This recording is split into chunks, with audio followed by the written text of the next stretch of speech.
Kicking off our Sunrise Smart Start and going straight into the huddle this morning, we're going to hear directly from Bills owner Terry Pegula and GM Brandon Beane. They will be speaking for the first time since firing Sean McDermott on Monday. All we've gotten so far is a written statement.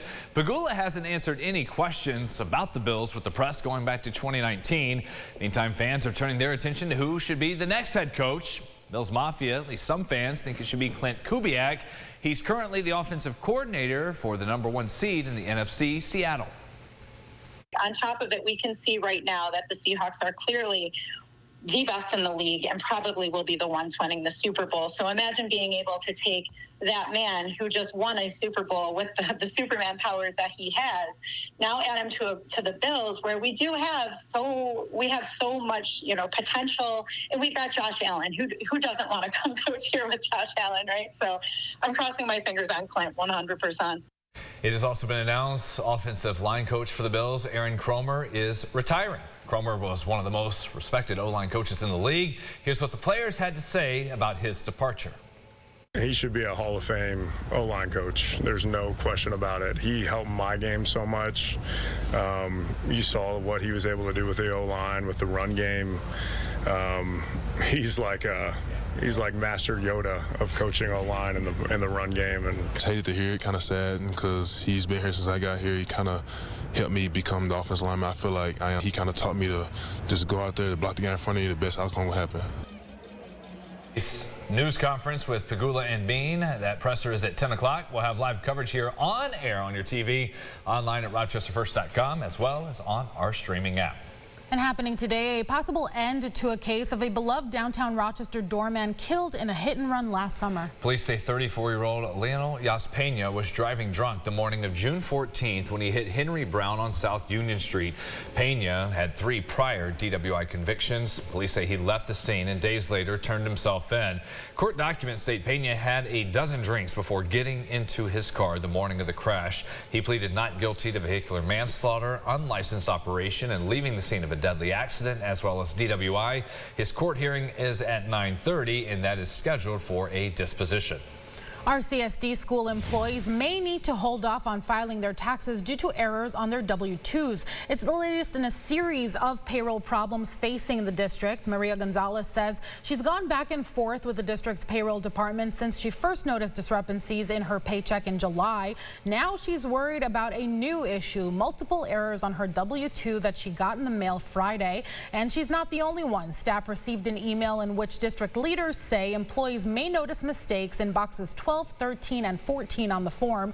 Those are for pre-tax contributions such as retirement accounts. We don't see any type of urgency from our leadership to truly address and correct these issues already. It's just very disheartening and frustrating. Adam Urbanski, the president of the Rochester Teachers Association Union, says the district still uses Oracle for payroll processing. The platform many employees say caused these issues from the start. Urbanski says the RTA is still working with teachers who say they were not paid since the district switched payroll providers last summer. We learned back in October the State United Teachers Union filed a lawsuit against RCSD regarding this, but according to Urbanski, it was deemed premature by the courts. If you're an employer who cannot pay your employees correctly and you can't provide them with a W-2 form for their taxes correctly, that puts into question whether you can do anything correctly. Once our grievances and arbitrations run their course, if the matter is not resolved, we will have then the option, which we will exercise, to return to the courts. The RTA is consulting professional tax advisors for advice on how employees should proceed with their returns. A spokesperson for the district says the W-2 discrepancies are due to a system migration error, and the payroll team is working to correct the concerns by the end of the month. You can read their full statement on RochesterFirst.com.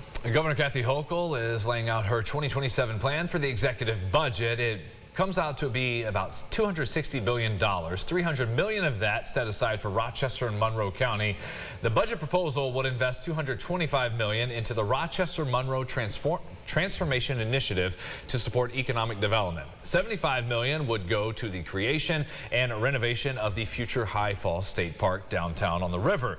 As for the rest of New York, $40 billion for school aid and funding for high-need districts, and $352 million for gun violence prevention. Looking at this budget as a whole, you can see that it reflects discipline, momentum, and ambition, and a readiness for a more uncertain world.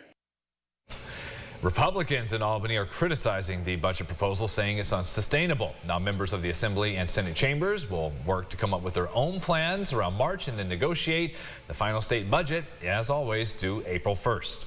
Also included in that budget from Hochul, a new proposed tax on vaping products and state registry to fight illegal sales. The system would make vaping more expensive for businesses and customers. The budget also proposes expanding the definition of tobacco products to include pouches and lozenges, which could generate $18 million in state revenue by 2027 and $57 million by 2030. Before we get to that final forecast, sunrise traffic here at 6:55 in our Greater Rock Sky Eye. We have two issues of note. Northeast Rochester, just south of 104, an accident Portland Avenue and Durden Street, another one nearby at Norton and Carter Streets as well. All right, James, here we go. Let's enjoy this warmth later on this evening. 31 degrees maybe. Yeah, I'm enjoying the sunshine that we've got out there right now, which is really nice to see. Bright skies for you, sunglasses worthy morning. And then we do, yes, have that the light snow showers later today. Winter weather advisory for our western counties, Genesee County, Orleans, Wyoming, those spots.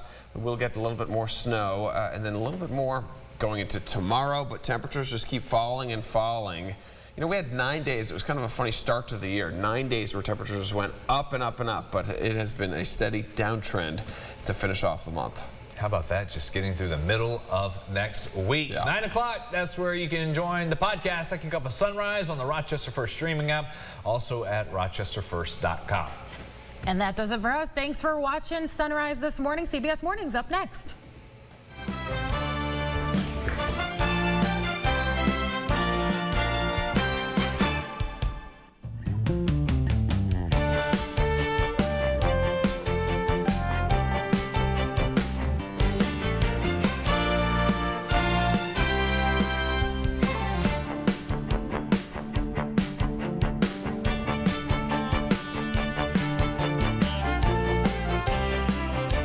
Follow News 8 wherever you are on rochesterfirst.com, Facebook, X, and on our app for news and weather.